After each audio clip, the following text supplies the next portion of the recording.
नमस्कार शेतकरी मित्रांनो, कृषी माहिती तंत्रज्ञान केंद्रामध्ये आपले हार्दिक स्वागत आहे. मी डॉक्टर ईश्वर वाघ. मी आलो दादाकडे. दादाचं नाव आहे गोरख कारभारी घुगे. गोरख कारभारी घुगे. यांचं गाव आहे रोहिणी, तालुका चाळीसगाव, जिल्हा जळगाव. मी अंदाजे कधी आलो होतो? एका महिन्यापूर्वी. एका महिन्यापूर्वी आपण आलो होतो. तर आपण हा विहिरीचा पॉईंट दिला होता दादाला. तर पाणी कसं लागलं आहे आता? चांगलं लागलं, छान लागलं. सांगेल प्रमाण लागलं. जसं सांगितलं तसं लागलं. बरोबर. तर मी आता पुन्हा एका महिन्यानंतर मी या विहिरीची व्हिजिट करायला आलो. त्यांना नंतर मी ऑडिओ बोर काढून देणार आहे. जेव्हा केव्हा ती गाडी लावतील तेव्हा. पण आपण ही विहीर बघू शकता. हे एवढं क्षेत्र आहे आणि मला विश्वास आहे की हे पूर्ण क्षेत्र या विहिरीवर कंप्लीट होईल, यात कुठलीही शंका नाही.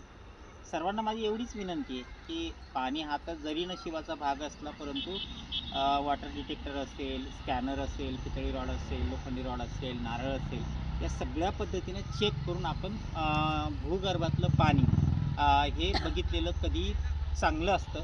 म्हणून सर्वांना विनंती आहे की अंदाजे एवढे आता ही विहीर करत असताना अंदाजे त्यांना 5-1 लाख रुपये लागले असतील कदाचित. तर एवढा मोठा खर्च हा अंदाजे न करता आपण विहीर बोर पॉईंट करूनच, म्हणजे चेक करूनच आपण विहीर करावी. ही संपूर्ण महाराष्ट्रातील आणि आपल्या यूट्यूबवरचे जवळजवळ 2 लाख जे शेतकरी आहेत त्या सर्वांनाच सांगणे की बाबा करताना चेक करूनच आपण विहीर किंवा बोर पॉईंट घ्यावा. धन्यवाद.